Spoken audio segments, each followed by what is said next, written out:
We've been talking a lot. You and I, we took a drive yesterday. We were talking about beliefs. We were talking about it right now. Saying I can't, right? And a lot of people think that that's just some cheesy thing. I can do it, think positive. That's a very small portion of what it is. The bigger picture is going to be the power of what you're creating. So a lot of our creation happened from the time that we were born, so call that 0, to about 7 years old. This is when our beliefs, our patterns, our identities, our values were getting shaped. And if you guys want to know what this is called, it's called the imprint period. This is when things were imprinted into our subconscious mind about what we believe about the world, maybe our religion, maybe money. We hear a lot of things subconsciously. Because if you think about your mind, break it up into 2 levels. You have the subconscious mind and you have the conscious mind. But here's the most interesting part that I want you guys to understand. That line right there, we call it the CF, the critical faculty or the critical factor. And what that is, think of that like a filtration system. If I were to tell you, Josh, hey, the sky is orange, what's gonna stop you from believing it is that CF right there. No, it's not. But if you're brand new, imagine you're born, you're 1 year old, and I tell you, hey, the sky is orange every single day, you're gonna believe that even though you see it being blue, you're gonna think that's the color of orange. Think about it. You have no filtration system to say right or wrong. So now when we're taught all of these things like money is hard to come by, money doesn't grow on trees, you have to work very hard for your money, go to school, this is the only way you're gonna make it, you have no other option but to believe things like that. So now, let's say that you're in the early stages of your business and you hear someone saying business is very, very hard. Sales is greedy. All the rich people in life are gonna be the ones that are greedy. You need to step on someone in life to be able to reach this level of success. You're gonna now think that's what you need to do. And if you don't identify with that type of person, you're gonna now repel success. You're gonna repel being someone that has money because you think that all rich people are greedy. Now check out what this is. If we think that all rich people are greedy, this word right here is called a universal quantifier. A universal quantifier, all. What is another word that is similar to all? Everyone. What's that? Everyone. Absolutely. Everyone, everything, nothing, nobody, nothing. So think about words like that that are high level generalizations. So what I now do on a sales call is I want to chunk down a generalization, right? Let's say that I'm talking to you, Josh, and you're trying to become successful. What have you done so far? Man, I've tried everything. Tried everything? Well, yeah, I've tried most things to make it work. Most things? Well, I tried this and that. Okay, so you tried 2 things. Yeah, I tried 2 things. Okay, cool. So is it safe to say that those 2 things just didn't work versus everything doesn't work? Yeah, that's true. Cool. So now what that does, it gets you out of your mind and into reality. Now you can take a step forward because you know, I haven't tried everything, I've tried 2 things. So when I now start to break down generalizations on a sales call, I now gain understanding. Okay, generalizations are very chunked up, high level words. By me chunking down, I now can understand what that person is going through. Right? Hey, Cortland, man, I'm so stressed right now.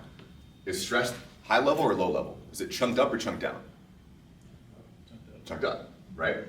Okay, gotcha, man. What are you stressed about? Notice how I go down a layer. Man, I'm stressed about money. Okay, we're still chunked up. Okay, money with what, man? Is it the money you're saving? Is it not having money for your bills? Do you not have down payment for a car? What is it? Yeah, I'm actually I want money for my rent and lead flow. Okay, cool. So now we just got to help you get leads and rent. We have something to attack. So notice how a lot of times when you're struggling, your mind is up here. So the best thing you can do for someone you care about, yourself included, bring them down to reality to help them actually execute. So when we know that our values, our beliefs, our identity is created here, now from the time that most of us here, about 20 to 30, it's very crucial to know that what we believe now is a product of where we came from. So we have to then think about what identity have we been given from our parents? What do we believe from society about life, the way that things are? And how do we begin to shift that? Because a lot of things that you're going to believe, they all originate from this one word right here, which is a decision. So you guys have heard the term limiting belief, right? Okay, I want you guys to think about a limiting belief now as a limiting decision. Because at one point, you consciously chose to decide to believe what you believe. That makes sense? You've consciously chosen to decide to believe what you believe. When you remember this, you guys remain at cause and not at effect of what's happening. Remember when I went over cause and effect? Effect is why me. This happened to me. Being at cause, this happened for me. How can I gain new wisdom from it? How can I move forward with it? Because everything in life is a decision. True or false? Yeah. True or false? True. Everything in life is a decision. When you remember this, understand that you're making a decision subconsciously or consciously. Which one is the dangerous one there? Consciously? Subconsciously. Why? Because you're just doing that just to be doing it, basically. Just doing it, bro. And you guys probably met people, maybe right when they get home from work, they crack open a beer every single day, right? Or maybe there's someone that opens up a bag of chips right when they're stressed out. These are subconscious things that happen that we just go with the flow. Oh, it's what it is, just how it is, just what I do. It's a dangerous mentality. If you guys hear people that are, the is what it is, this is just how I was wired, those are dangerous people to be around because they're believing that things are just happening by fate. There's a quote by Carl Jung that says that until you understand the power of the subconscious, your entire life is going to be ran thinking that it's just fate. But it's not. There's subconscious patterns, behaviors, and programming that we have adopted here that make us who we are. Right? Maybe we're someone that when there's conflict, like we talked about yesterday, we shut down. And we can't have it. What is that going to now turn to? In business, in our relationships, if we can't have healthy communication, there's always going to be conflict. If we get caught up by our mentor or by our girlfriend, our fiance, our wife, and we shut down, what kind of fruit are you going to have in your life if that's the case? Nothing. Nothing. Everything is going to be happening here. So now if you guys are struggling in an area, I want you to write this question down. Everyone should have their notebooks. I'm going to get you one soon. What decision am I making here, consciously or subconsciously, that is keeping me stuck in this thought pattern or this process?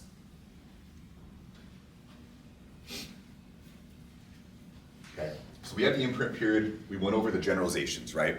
So I want to avoid words like everybody, always, nobody. Think about it this way. I'm going to use this same model here. When you have, and we can think about this even in the context of politics, someone who's very left-leaning, someone who's very right-leaning. A lot of times these people can't be swayed. They're so far off. They're so far off.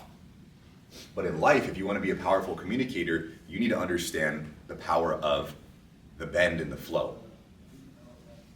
It's called the law of requisite variety. The law of requisite variety. Okay? Write that down so you guys can look into it later. Law of requisite variety. And what this states is a person that can bend and flex the most is going to be the person that has the most power in any situation. Why do you guys think that is? Can you ask that again? Yeah, the person that can bend or flex in any situation is the person that's going to have the most power or control over the room. Adaptability. Adaptability, absolutely. Right, let's say that the lights cut off here. Man, okay, training's over, we'll do it when the lights come back on. And it's actually funny I use that. My first NLP class, that happened. The entire power went out.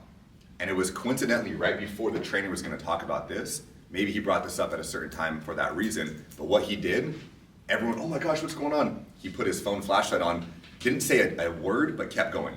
All right, guys, so what I'm going to go over next, and just like, okay, cool. So everyone's kind of chaotic, wondering what's going on, and then they just level down. He controlled the room. He didn't let what happened control him. That law of requisite variety. Think about it, a pen. A pen is great, but it can't bend. If you bend a pen, it's going to snap and you can't use it anymore. But imagine now in communication, if you can bend your beliefs, if you can bend your thought process. Let's say that I know the way Jacob communicates is different than how Eli does. I need to be able to bend and flex my style of communicating to match what theirs is, if I want to understand them, right? Like let's say you're a hard left-leaning person, you're a hard right-leaning person. If I want to be able to communicate with you, understand you, I need to be able to kind of work in those waters as well. But a lot of people cannot. And the less likely you can bend, the more likely you're going to be able to break.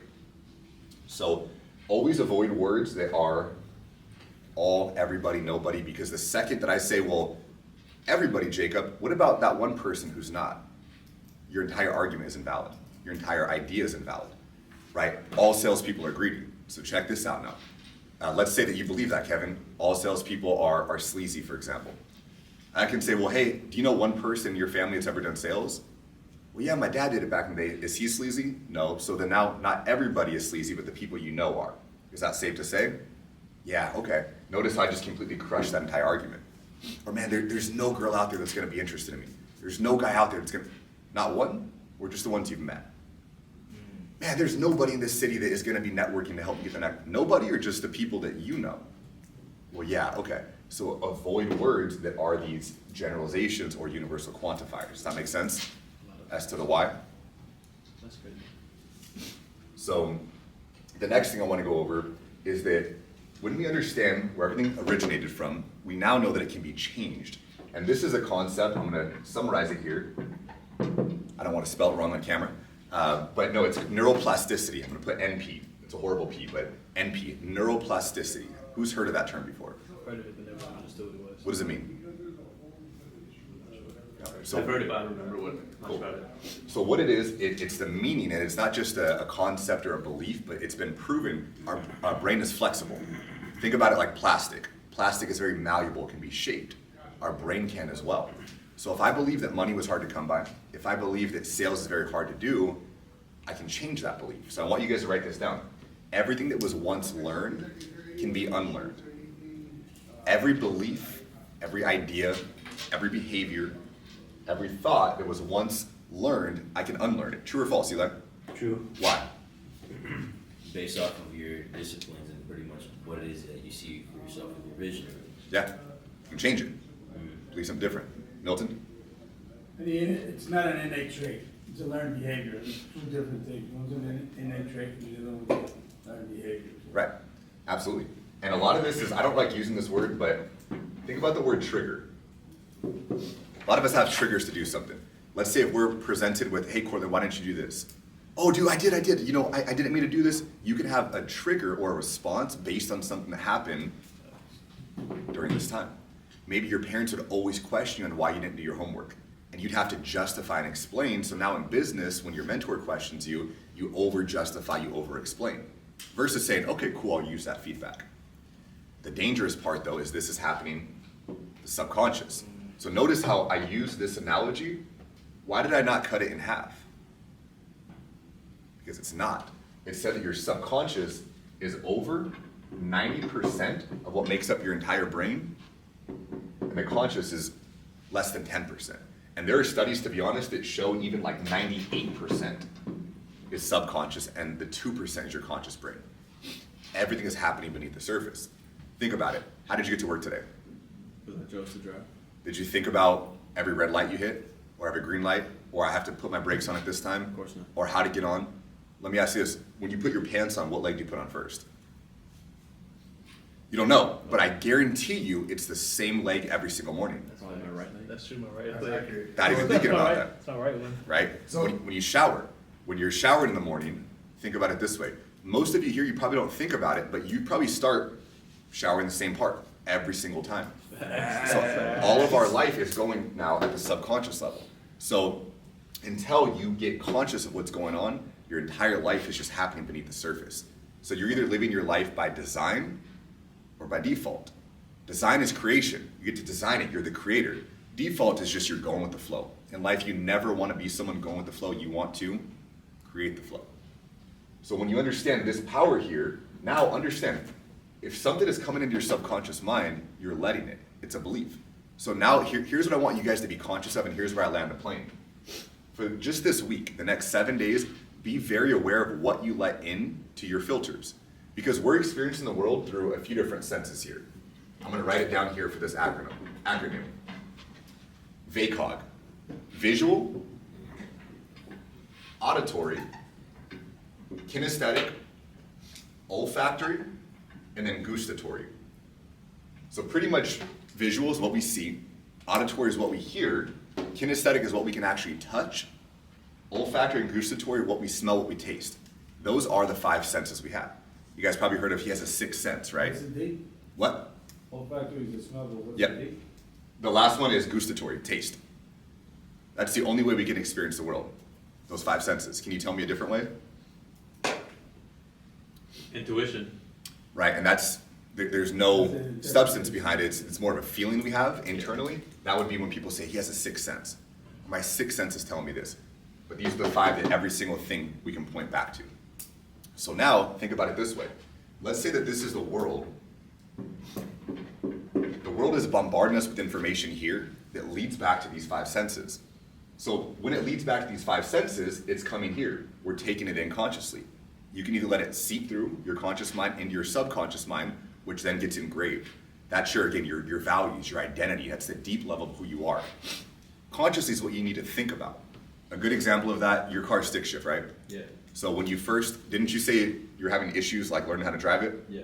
Okay. So when you first get a stick shift car, you need to think about, okay, clutch in, put it into first. Okay, I have that friction zone. I can only let it out a certain amount or I'm gonna stall. Now you take off from a red light, you're thinking about that, then you put it into second gear. Okay, let the clutch out, gas it, right? But once you learn how to drive stick shift after a few months, you don't gotta think about it. Drinking your coffee, be texting, driving stick, it's a way of doing it now. It's happening subconsciously, just you know how to do it. So when the world is gonna be coming at you, you can choose to either take it in or not. If someone tells me something, remember we were talking about it yesterday actually, if someone is like going on a ramble or they're BSing, I don't see the value, I'm gonna stop the conversation, right? So if we see the news, if we hear bad, negative thoughts, people that are negative in our life, we can either take it in or we can say, hey, I'm gonna reject this, I'm not gonna allow this to be a part of me. That's the power you guys have because everything in life is decision. Any questions? Can you go back on the last ones? It's visual, auditory, kinesthetic, and what were the last two? Olfactory and gustatory. That's taste and smell. That's the least used senses that we have for the aspect of experiencing the world. So olfactory is taste? Yep, exactly. You know, in Spanish. Or actually, you know what? Olfactory is I believe olfactory is smell or taste. Yeah, olfato is the Spanish word for Smell, okay. Olfactory is smell, gustatory or gustatory is taste. which is good. So the cool part about this is, think about it this way. If you guys know someone who, people in music, right? Yeah. The music industry, Yeah. they probably have a very high sense of an auditory understanding, Yeah. right? If I hear a song, they're gonna hear it differently because they're probably gonna hear the melody, the beat, all the different layers that go into a track, right? Same for you, Dom. When it comes to EDM music, you can hear the different layers that go into that track, right? Because you understand a bit of making the music or mixing the music. Versus someone who's highly visual, like if you guys understand what I like, look at my office. You guys have seen my house, right? What is it filled with? Art, color. I'm very visual. I like to see beautiful things around me. I like to create beautiful things. But also auditory. I always have on music. What I'm hearing is important. Or I always have on some sort of podcast. Here's where this is dope though. These three are what people primarily are. So notice how I can use this in the context of sales. You see what I'm saying right now? Yeah, okay. And you hear what I'm saying, right? You understand this? Okay. Do you get what I mean? Yeah. Did you guys see what I just did there? Subconsciously, getting consciously Disagree, yeah. That's what I Nah, You got check, that every You single did something sense. and I'm trying to figure it out. check this Yeah, out. I'm trying to figure it out. The correlate. Do you see what I'm saying? See is visual. You hear me, right? Yeah. Auditory. You feel me, kinesthetic. Can you get a grip on this?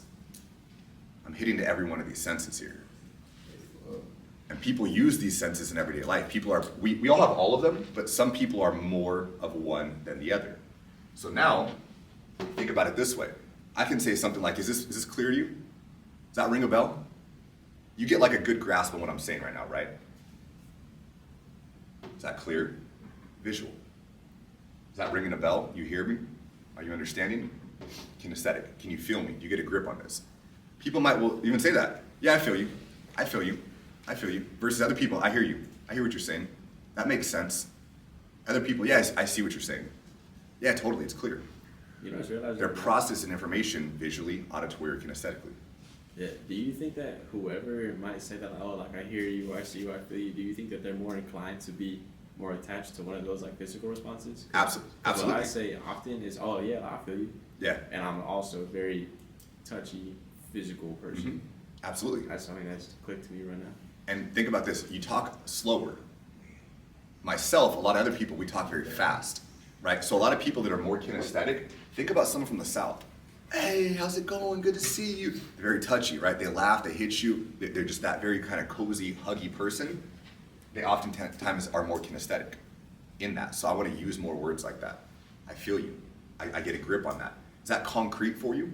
Notice how different, yeah, it is. It's almost like you're speaking their language because this is the language of the mind. When you can speak someone's language, you build a deeper level of rapport and a deeper level of understanding for that person. Right? If I'm like, hey, are you seeing the picture that I'm painting? In your head, you could be like, I hear you, but you don't see the picture, right? Think about love languages. right? For example, you have physical touch and you have words of affirmation. Who here is physical touch? I know you are. Who here is words of affirmation? Yeah, I feel like looking on both. I'm both too, but I like. Yeah, those are my two primary, but check this out. Let's say you have your girlfriend right there on the couch and you guys are arguing. Why are you laughing? I'm just. You have your girlfriend on the couch, you're arguing, right? Or your spouse on the couch and you're arguing. She's like, you know what? I just feel like, I don't know. I feel like you're not hearing me. Like you're not hearing what I'm saying. What do you mean? I'm right here. I get you. I'm right here by you, right? Or it can be the opposite. I feel like you're so distant. What do you mean I'm so distant? We're so close on the couch, but maybe your hand is not right there, touching her leg where she wants it to be. You're not confiding in her. So you're there, but she doesn't have that touch of physical presence, or that physical touch, that presence with her. And now there can be a disconnect.